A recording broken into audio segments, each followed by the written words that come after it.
तो ये क्या ज़रूरी है कि कोचिंग एक बड़े ब्रांडिंग को पकड़ना या बड़े ब्रांड को देखना महसूस करना ये बहुत ज़रूरी है कि इसका एक पार्ट है? क्योंकि आज इतनी कॉम्पिटिटिव दुनिया है, आपको रोज़ एक बर्निंग डिज़ायर रखना ही है, चाहे कुछ हो जाए, कितनी फेलियर्स हो जाए, आपको एक बर्निंग डिज़ायर रखना है। हर चीज़ को एक एक्सपीरियंस की तरह लेना है, नेगेटिव नहीं सोचना है, पॉजिटिव ही रहना है हमेशा इस जर्नी में। बोलना चाहिए दिमाग को दुरुस्त या तंदुरुस्त रखने के लिए, उसके लिए क्या और जैसे मोटिवेशनल क्या कर सकते हैं? किताबें पढ़ सकते हैं, अखबार पढ़ सकते हैं, टीवी देख सकते हैं, खेल सकते हैं, क्या क्या करना चाहिए आपके मुताबिक? देखिए, आप जानते होंगे कि दीपक की लौ तब प्रज्वलित होती रहती है अगर आप उसमें लगातार तेल डालते रहें, और उसके साथ एक तपस्या है। और इसी तपस्या के साथ आजकल के जो यंग जनरेशन है, हमारे बच्चे हैं, देश के भविष्य हैं, वो तैयारियां कर रहे हैं और लगातार उनके माता पिता संस्कारों की, शिक्षा की एक जो तेल है वो उनके दीपक में डालते हैं और वो प्रज्वलित लगातार हो रहे हैं। मेरे साथ में इस वक्त वसुंधरा अग्रवाल हैं। वसुंधरा अग्रवाल कौन है? कृष्णा पब्लिक स्कूल से इन्होंने 12वीं में बहुत अच्छे नंबरों से पास किया है 12वीं को, और IPS है। विजय अग्रवाल साहब उनकी बेटी हैं। उनसे बातचीत करेंगे कि उनकी पढ़ाई लिखाई का जीवन अब तक का कैसा रहा है, आगे क्या सोचती हैं, क्या विचार रखती हैं। वसुंधरा, स्वागत है, हमारा चैनल आपका स्वागत करता है। सबसे पहले ये बताइए कि कैसा रहा अभी जो एग्ज़ाम रहा वो कैसा रहा? अभी बोर्ड के एग्ज़ाम से मेरे ठीक गए। इतना मैं थोड़ा और एक्सपेक्ट कर रही थी, बट ओके ठीक है, 95.2% स्कोर किया है मैंने। That's it. क्या तैयारी लगती है? जैसे लोग बोलते हैं कि 90+ या 95+ या 98+, इस तरह का जो नंबर जो आता है उसके लिए जाहिर सी बात है कि मेहनत बहुत, तपस्या बहुत लगती होगी, जूझना पड़ता होगा, बहुत सारी चीज़ों को संजोना पड़ता होगा। उसके लिए आपकी जो सलाह है वो क्या है, क्या आप सोचती हैं?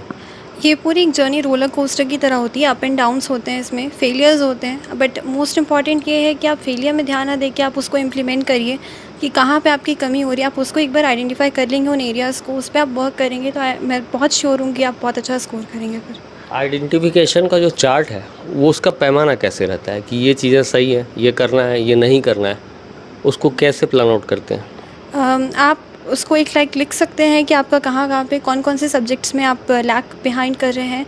एंड मोर एवर अगर आपको समझ नहीं आ रहा तो आपके टीचर्स आपके पास हमेशा अवेलेबल होते हैं, उनसे आप गाइडेंस ले सकते हैं। बहुत एक्सपीरियंस टीचर्स होते हैं, तो आप उनसे गाइडेंस ले सकते हैं कि आप कहाँ पे वर्क करना चाहिए। शुरुआत से जब आप छोटी थी उस वक्त से मन पे क्या चलता था कि मैं बड़ी होकर क्या बनूंगी? शुरू से था कि गवर्नमेंट सर्विस में ही करना है। हमारे यहाँ शुरू से गवर्नमेंट सर्विस सब उसी में ही है, तो शुरू से था कि नहीं, गवर्नमेंट सर्विस में ही करना है। अभी तो नीट का दिया है, गवर्नमेंट मेडिकल कॉलेज एक्सपेक्ट कर रहे हैं हम। सो लेट्स सी क्या होता है। आगे क्या बनना चाहती हैं? आगे डॉक्टर के लिए एम कर रही हूँ। अभी तो फ़िलहाल गवर्नमेंट कॉलेज, एक अच्छा मैं गवर्नमेंट मेडिकल कॉलेज के लिए नीट दिया है, सो वही रिज़ल्ट्स के वेट है। अच्छा, हॉबीज़ क्या रही हैं? जैसे कई लोग रहते हैं जीवन में हर मांगी हुई मुराद पूरी नहीं होती है ना। जैसे मैं खुद बताऊं कि मैं खुद आर्मी में जाना चाहता था, पत्रकार बन बैठा है ना। तो ऐसा है कि आपका बचपन से जो था, एम था एक सरकारी सर्विस में जाना है, तो ये कभी सोचा था कि डॉक्टर ही बनना है? हाँ, शुरू से था। 9 से पहले थोड़ा डिबेट हुई थी मैं इधर उधर, बट हाँ नहीं, 9 से सोचा था कि नहीं, डॉक्टर का ही करना है। जैसे पापा पुलिसमैन है, हाँ, है ना, तो वो अब एक पुलिसमैन की वर्दी और एक डॉक्टर की ड्रेसअप, तो ये डिफरेंस एक ही घर में। तो पापा ऐसे बोलते नहीं थे कि यार मैं पुलिसमैन हूँ और आप डॉक्टर, तो आप भी क्यों नहीं पुलिस का वो करते, तैयारी करते, क्यों नहीं ट्राई करते? नहीं, मुझे लगता है दोनों में डिफरेंस नहीं है। दोनों ही लोग पीपल की सर्विस करते हैं। बेसिकली हम सर्वेंट्स होते हैं लोग के, तो मुझे नहीं लगता, हम अलग अलग तरीका होता है सबका सर्विस का, बट मुझे लगता है दोनों की जॉब वैसी ही है, लोगों की life easy banana. So that's it. अभी आजकल जैसे बहुत सारे लोगों से हम लोग बातचीत करते रहते हैं, तो बहुत सारी मोटिवेशनल बातें आती हैं। जैसे अभिषेक पल्लव साहब से बात करते हैं तो वो बताते हैं कि अपने ध्यान को कैसे केंद्रित करें। अपराधी भी पकड़ते हैं और लोगों को ये भी बताते हुए, बच्चों को भी उन्होंने गाइडेंस दी कि आप परीक्षा की तैयारी ऐसे कर सकते हो। वो बेसिकली मतलब एक बोलना चाहिए मस्तिष्क के डॉक्टर हैं। तो इस तरह से भी बातें आती हैं। जाहिर सी बात है, हर व्यक्ति का एक स्वभाव होता है और हर व्यक्ति अपने तरीके से समझाता है। तो आपको जो पापा जी समझाते थे वो कैसे समझाते थे? प्यार से, डांट के, या फिर अपने तरीके से? जैसे पापा भी बताते थे कि वो जब एग्ज़ाम्स देते थे तो उनको क्या फ़ील होता था, स्ट्रेस से आप कैसे रिलीफ ले सकते हो। लाइक वो बेसिकली कह सकते हो उनसे बात एक स्ट्रेस बस्टर होती है, आप बात करो तो लाइक वो अपने एक्सपीरियंस बताएंगे, अपने फेलियर्स बताएंगे, तो थोड़ा आप मोटिवेट होते हो कि हाँ हम भी कर सकते हैं। वसुंधरा जिद करती थी अपने आप से? बिल्कुल ज़िद करना ही चाहिए, उससे आपका एक बर्निंग डिज़ायर होता है वो हमेशा रखना चाहिए, क्योंकि आज इतनी कॉम्पिटिटिव दुनिया है, आपको रोज़ एक बर्निंग डिज़ायर रखना ही है, चाहे कुछ हो जाए, कितने ही फेलियर्स हो जाए, आपको एक बर्निंग डिज़ायर रखना है, हर चीज़ को एक एक्सपीरियंस की तरह लेना है, नेगेटिव नहीं सोचना है, पॉजिटिव ही रहना है हमेशा इस जर्नी में। अच्छा, पढ़ाई की जर्नी के साथ साथ उसको और जैसे बोलना चाहिए दिमाग को दुरुस्त या तंदुरुस्त रखने के लिए, उसके लिए क्या और जैसे मोटिवेशनल क्या कर सकते हैं? किताबें पढ़ सकते हैं, अखबार पढ़ सकते हैं, टीवी देख सकते हैं, खेल सकते हैं, क्या क्या करना चाहिए आपके मुताबिक? जैसे मुझे म्यूज़िक बहुत पसंद है, म्यूज़िक में लाइक बहुत सारे इंस्पिरेटरी क्योट्स भी होते हैं, बहुत अच्छे अच्छे म्यूज़िक होती हैं। तो लाइक म्यूज़िक भी मुझे एक इंस्पिरेशन ही देती है, एक रिलैक्स देती है बिज़ी स्केड्यूल से। तो लाइक म्यूज़िक मैं कह सकती हूँ एक एस्केप होता है ये डे टू डे लाइफ की रूटीन से। अच्छा, माता पिता में से मैं ये पूछना चाहूँगा कि अच्छे गुरु के स्वरूप में किन्हें देखती हैं कि माँ अच्छा सिखा सकें, पापा अच्छा डांट के सिखा सकें, जैसा भी? दोनों के एक्सपीरियंस से हमको सीखने मिलता है, पर ये होता है कि मैं मम्मी के साथ ज़्यादा रहती थी, पापा का फील्ड ऐसा है कि वो थोड़ा टाइम देना मुश्किल हो जाता है, तो मम्मी ही लाइक कर देती थी। बट ये रहता है कि दोनों के थॉट्स अलाइन होते हैं, जो वो कहते हैं यही कहते हैं, तो मेरे लिए तो दोनों कौन सा समय आता था जब पापा बीच में इंटरप्ट करते थे कि कहते थे कि नहीं अब मुझे समझाना पड़ेगा, अब मुझसे सीखो आप?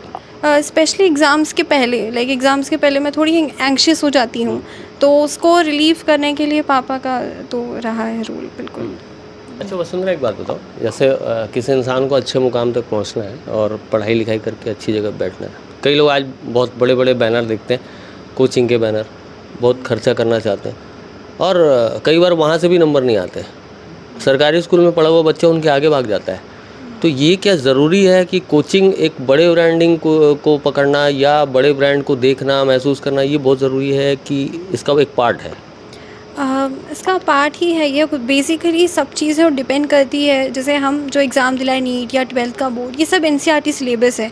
जो भी बच्चा एनसीईआरटी पढ़ रहा है, मुझे नहीं लगता उसके स्कोर्स कहीं भी कम आ सकते हैं, चाहे वो कोचिंग करे या ना करे। कई लोग कोचिंग करके एनसीईआरटी इग्नोर करते हैं, कई लोग खुद सेल्फ स्टडी करके रेफरेंस बुक लेते हैं और एनसीईआरटी इग्नोर करते हैं। तो एनसीईआरटी मोस्ट इंपॉर्टेंट है, खास करके 11th 12th के लेवल पे एनसीईआरटी पे आप फोकस करिए। कोचिंग, सेल्फ स्टडी, ये सब बाद में। एनसीईआरटी आप अपनी प्राइमरी एम बनाइए, प्राइमरी बुक बनाइए, वही आपको पार लगा सकेगी। हम लोग टॉपर्स से और जैसे यूपीएससी जो क्लियरेंस कर लेते हैं उनसे भी बातचीत करते रहते थे, तो कई ऐसे इंटरव्यूज़ हुए हैं जिसमें कई लोगों ने ये बताया कि हम लोग पढ़ाई के समय में कुछ महीनों से अपना मोबाइल से दूरी बना लेते थे, मोबाइल छोड़ दिया करते थे और टीवी से दूरी, मोबाइल से दूरी, इस तरह से दूरी बनाते थे। एक बच्ची थी जिससे मैंने बात किया था, तो वो कहती थी कि मैं जब इन चीज़ों को छोड़ना शुरू करी तो मैं आसपास ना अपने वातावरण को नश्तर करती थी, महसूस कर पाती थी। मैं मुनगे के पेड़ों को देखते हुए जाती थी और वही मुनगे के पत्तियों के संबंधित सवाल आ गए थे यूपीएससी एग्ज़ाम में।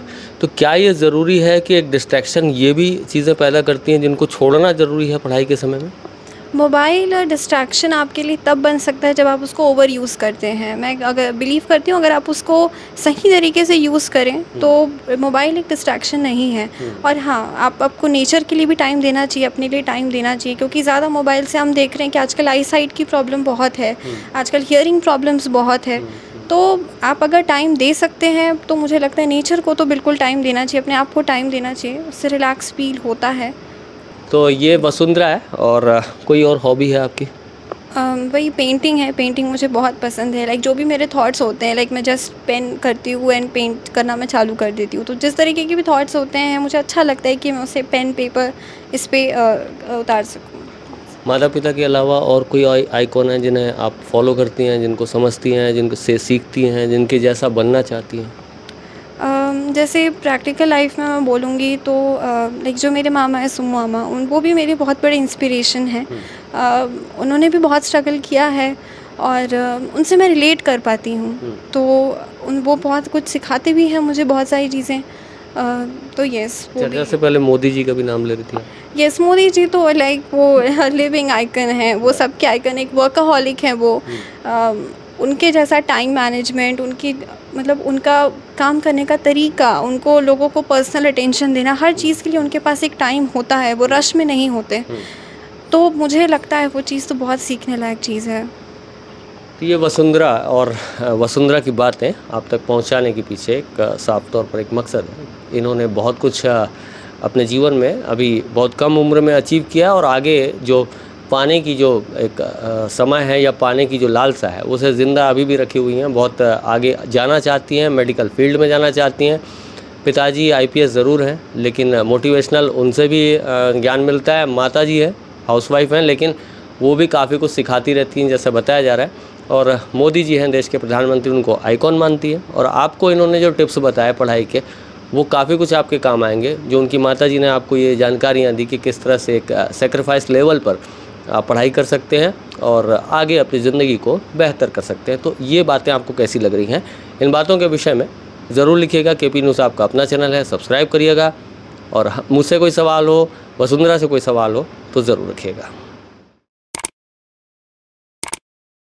न्यू वीडियोस के अपडेट पाने के लिए सब्सक्राइब करें केपी न्यूज़ को और बेल आइकन को दबाएं।